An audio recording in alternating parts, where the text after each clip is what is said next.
தொடர்ந்து பாருங்கள், ஆதரவு கொடுங்க, சப்ஸ்கிரைப் பண்ணுங்கள், லைக் பண்ணுங்கள், ஷேர் பண்ணுங்கள்.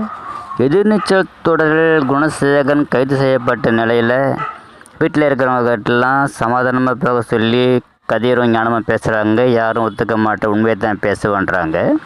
கோர்ட்டில் ஆஜர்படுத்தும் குணசேகரன். அங்கே குணசேகரனுக்கு எதிராக வாதாடும் குணசேகரன் குடும்பத்தை சேர்ந்த ஒருத்தவங்களையும் சாருபாலா கூண்டில் ஏறி பேச வைக்கிறாங்க.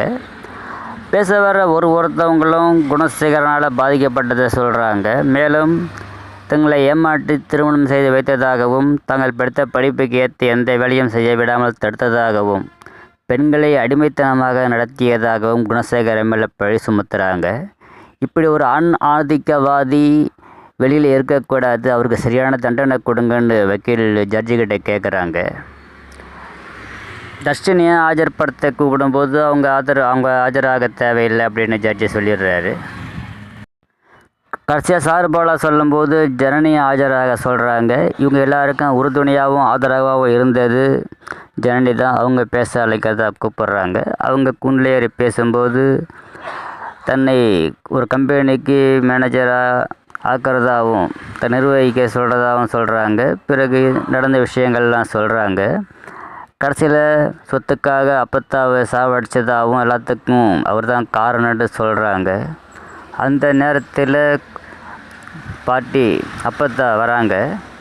வந்து நான் சாகலை, உயிரோட தான் இருக்கிறேன்னு சொல்கிறாங்க. அவரை பார்த்து எல்லாருக்கும் சந்தோஷம். அங்கே இருக்கிற கதிர ஞானமும் சாவஸ்டார்னு சொன்னீங்களே, அதை உயிரோடு வந்துருக்குறாங்க பார்த்தீங்களான்றாரு கேட்குறாரு. பிறகு அவங்க எல்லாரையும் கட்டி அணைச்சி அதில் பண்ணுறாங்க. பிறகு ஜட்ஜுக்கிட்ட சொல்கிறாங்க, செத்து போனதாக சொல்லப்பட்டது நான் தான் அப்படின்றாங்க. கூண்டில் ஏறி பேச சொல்கிறாங்க. இறந்ததாக சொல்லப்படுற பட்டம்மா நான் தான், எனக்கு விஷம் வச்சது குணசேகரன், அவனை நம்பி தான் அவன் கொடுத்ததை குடித்தேன்.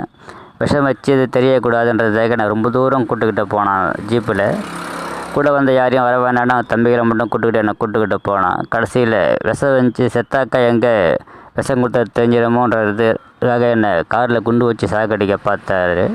அந்த நேரத்தில் ஜீவானந்தம் என்னை கூட்டிகிட்டு போய் காப்பாற்றிட்டாரு அப்படின்னு சொல்கிறாங்க.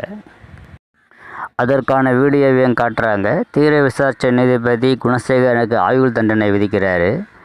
விதித்து வெளியே வரும்போது கதிர ஞானமும் அழுகுறாங்க, கரிகாலனெல்லாம். பிறகு வெளியே வந்த குணசேகரன், உழைச்சவன் தோத்துட்டான், படித்தவங்க ஜெயிச்சிட்டிங்க அப்படின்றாரு. இனிமேல் உங்கள் இதில் தலையிட மாட்டேன், நீங்கள் எப்படி வேணாலும் சுதந்திரமாக இருங்கன்றாங்க. பிறகு பட்டம்மா எல்லாருக்கும் மோட்டிவேஷன் தரும் விதமாக பேசுகிறாங்க. நீங்களாம் எப்படி இருக்கக்கூடாது, நல்லா உங்களுடைய வாழ்க்கையை நீங்கள் நினச்சபாடி வாழணும், வாழ்க்கையில் நீங்களாம் முன்னுக்கு வரணும், மோட்டிவேஷன் தரும் விதமாக பட்டம்மா பேசுகிறாங்க.